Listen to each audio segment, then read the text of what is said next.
Thank you, Madam Secretary, and recognize the gentleman from Utah, Mr. Matheson, 5 minutes for questions. Well, thank you, Mr. Chairman, and Madam Secretary, thanks for joining us today.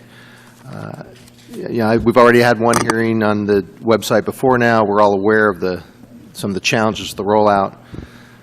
You know, when you come before a committee, there's all kinds of other topics I'd like to raise with you, issues about the health insurance tax or difficulties some providers are having with meaningful use stage 2, but I think this hearing's more about rollout of the website, and so I'll focus on that in my questions today. I think we all know that and you've acknowledged the criticism of the website when it was coming out. Let me ask you a question.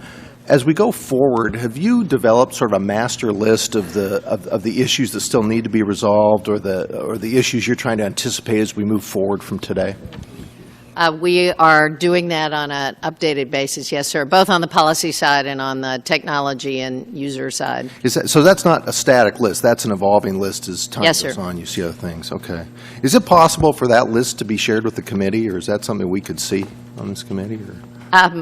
As you say, it's not a static list. Right. It's a dynamic list, and it's basically anticipating what the next policy choices are, what happens.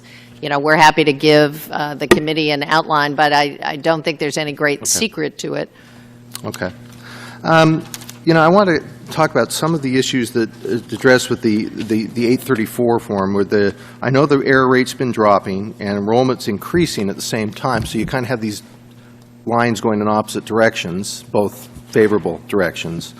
But that being said, do you have a sense of how many enrollees may have 834 errors that need to be addressed?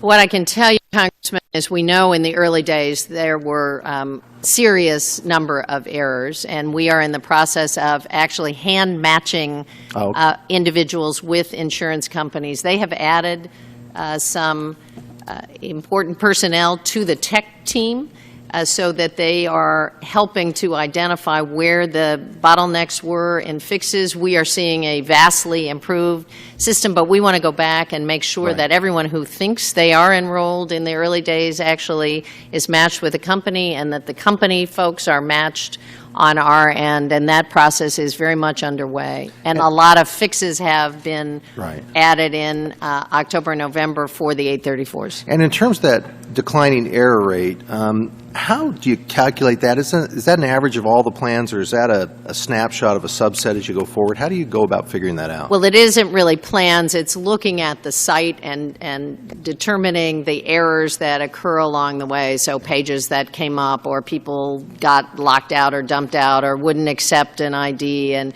that's really been the roadmap to what needed to be fixed. And that has been a very dynamic process that's still underway. Right.